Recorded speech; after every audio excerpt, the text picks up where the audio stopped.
kailangan kong ibenta yung YouTube channel namin. Nagkaroon po na malaking pangyayari.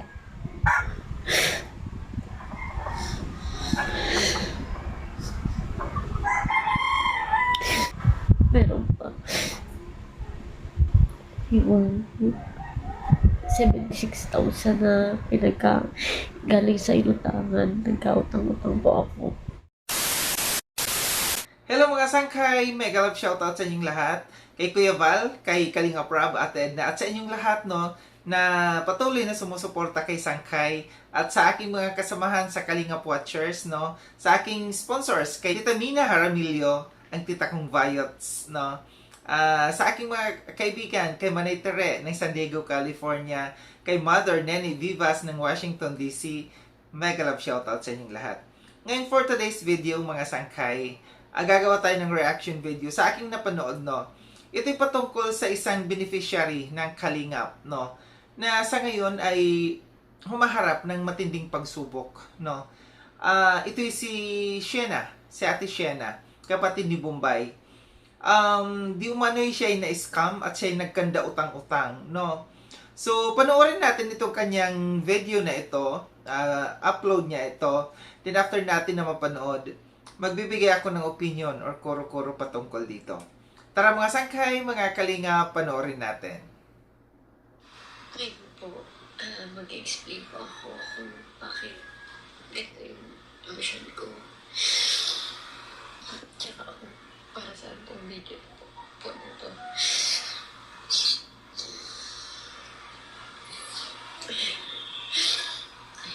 Magbigay alam ko na po sa lahat. Ate siya ng TV plan. At ano po yung nasa video na pwede magawa namin.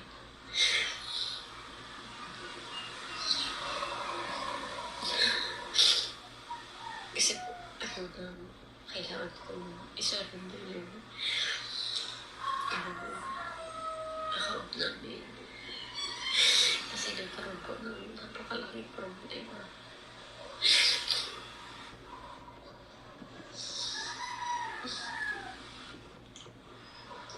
Halos ngayon lang dito nangyari. Sobrang bigat sa pakiramdam ko. Kaya halos hindi ko makasalita ng maayos. Hindi ko ma-explain. Sobrang stress. Pinaghirap-hirapan ko yung kailan mas magiging ganun lang.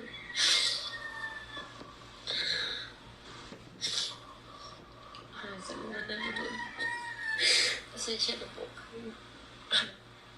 Ito po ay explanation lang kung bakit kailangan kong ibenta yung YouTube channel namin. So, ako sa nangyari, nagkaroon po na malaking pangyayari. Sabi ko, ipapaliwanag ko sa mga tao para hindi nila sabihan kahit po sa akin, sobrang sakit ko kasi sayang na sayang po.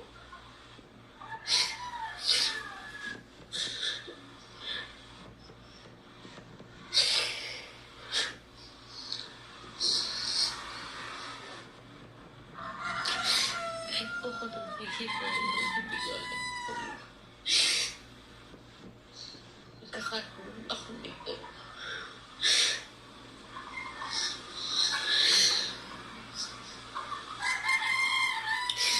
Kasi po,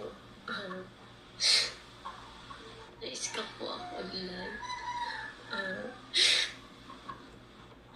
Yung pera ko pinag-ipon namin. Yung talagang, 110,000 po.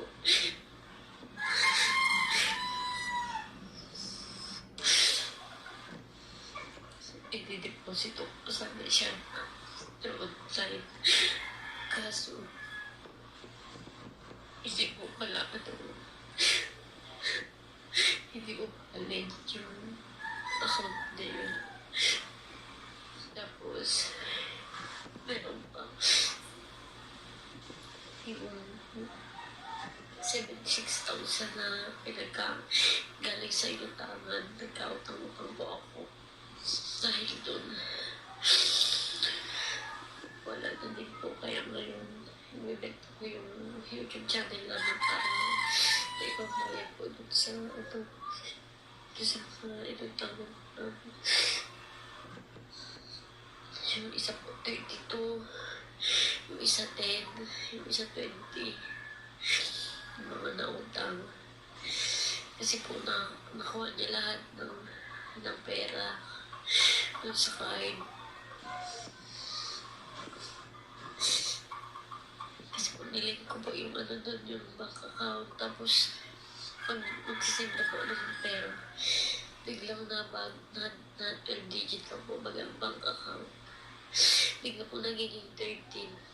Nag-take ko siya nung pangatlong na. Yung pang-una, kala ko na mali lang. Kala ko mali ko. Tapos yung pangalawa, nagdataka na ako. Gusto ko pong mabawi yung pera. Kaya ayan yung pangatlo, halos naubos lahat.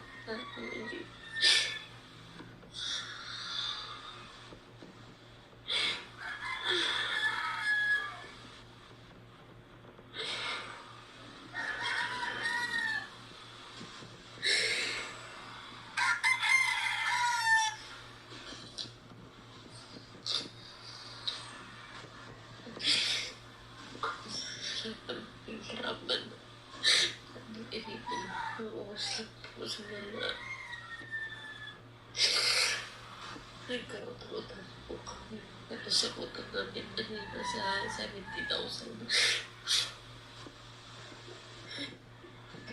Sa pagbabayan po mga ibang tao. Nasipan ko na ibenta ko yung YouTube. Para yun yung ibang pagbayad.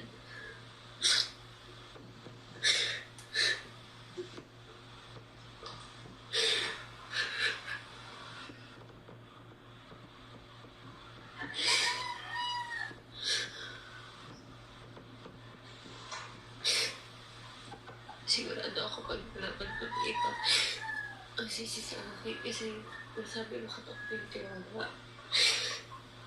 Sige naman hanggang kinukunta ko po yung mystery. Wala na bigla na lang nawala.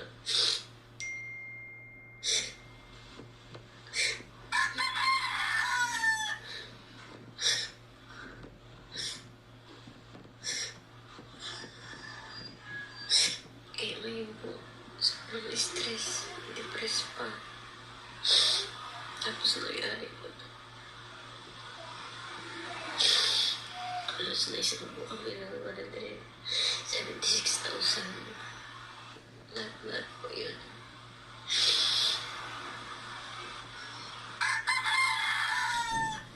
Hindi ko po alam kung ano yung may papalik.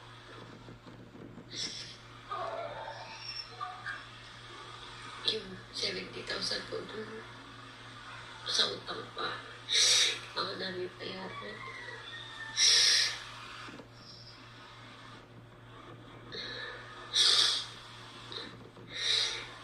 Isa naman hindi ko pa ganun kalaking halaga. Kaya ang naisipan ko po, itong channel mo po. Kahit masakit mo kasi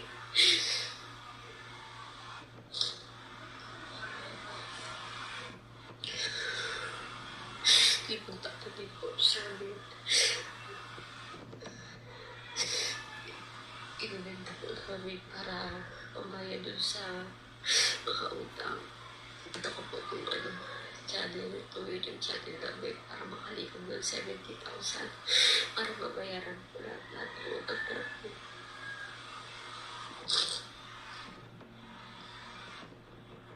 Ayoko man pong gawin. Ayoko i-surrender na lang yung job kasi pinaghirapan namin yun halos 200 subscriber na kami dito. Kaso walang magagawa. Yung mga hindi naman namin ng pera, sinususundo kami. So yun mga sangkay, mga kalingap, at napanood no, yung upload no, video upload ni Shiena patungkol dito sa nangyari sa kanila. Unahan ko na kayo no, sa mga bashers dyan, wag niyong i-bash si Shiena no. Alam ko yung iba dyan mag-iisip ng masama na hindi maganda, sasabihin na umaarte lang si Shiena, naghahanap lamang ng tao na para sumalo para sa kanya, naghahanap lamang ng sponsors no, na para tumulong dito sa kanya. Wag po tayong ganyan no. Lahat tayo may mga problemang pinagdadaanan. Ibang-ibang klase, iba't ibang klaseng problema nga lamang ang bawat isa sa atin ano. So, mahirap yung pinagdadaanan ngayon ni Shiena sa nangyaring ito. Ito siya di umano, sabi niya siya ay na-scam no. Kaya no choice siya kundi ang ibenta yung kanyang YouTube channel para lamang mabayaran yung kanyang utang. Nasabi niya mga nasa 76,000 yung kanyang nautang. Hindi ko maintindihan no masyado yung kanyang explanation dito kung anong klaseng scam to. Kasi sabi niya parang umabot ng 110,000 yung kanyang pera na nakuha sa kanya no. Sabi niya parang ang pagkakaintindi ko no, yung pera niya sa bangko parang unti-unting nakukuha, inunti-unting makuha no. Ang nangyari kasi parang binabawasan yung kanyang yung kanyang pera sa bangko. Hindi ko alam din kung anong klaseng transaction itong pinasok na ito ni Shiena kaya siya na-scam ng ganito. Siguro dapat na-report niya ito sa bangko no, kung ano yung bank account, kung ano yung bank na kanyang kanyang bank account no, ni-report niya dapat no. Kaso nga lang parang sabi niya nag-online transaction siya, then yun nga nangyari na yung ganon. Kung ano man yung transaction na ito ni Shiena no, dapat hindi talaga tayo nagtitiwala, lalo na kung yung bangko natin no. Pero kasi para sa akin base sa merong may bank account din, tayo'y pagka may mga transaction tayo na mangyayari, may OTP no, naka-link kasi yung mga bank account natin sa mga cellphone number natin no. Pagka merong transaction na nangyayari, nino-notify ka ng bangko. Bakit hindi napansin yon ni Shiena? Dapat una pa lang, kasi parang sabi niya 3 transaction nangyari.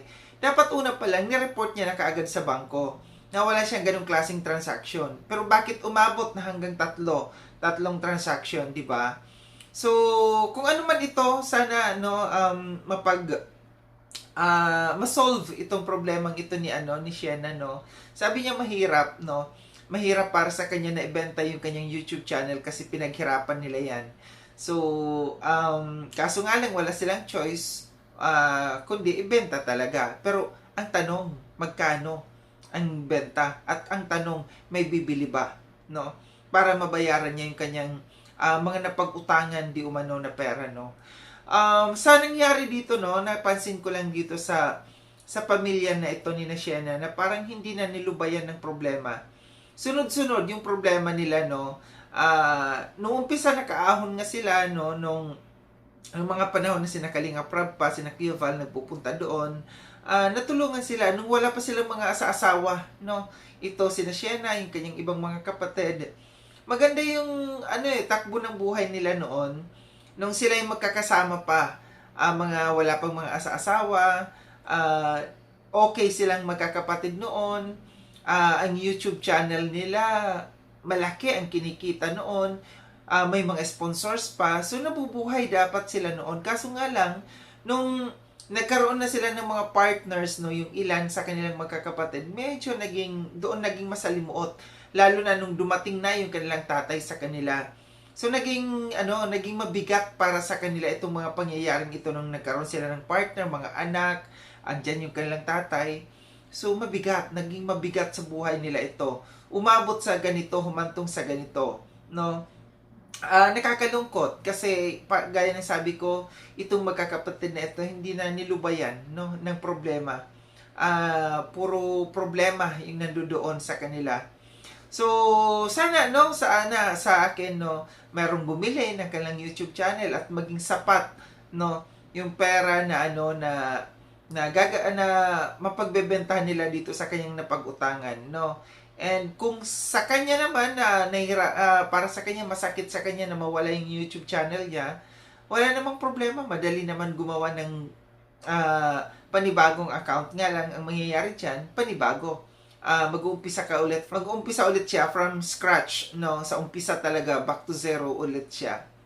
So kawawa, no, kawawa, gaya na sabi ko, wag po ninyong i-bash si Sienna dito kasi mahirap yung ganitong klase na mayroong mga problema na hinaharap yung isang tao. Sabi nga niya, stress na siya, depressed na siya sa mga pangyayari.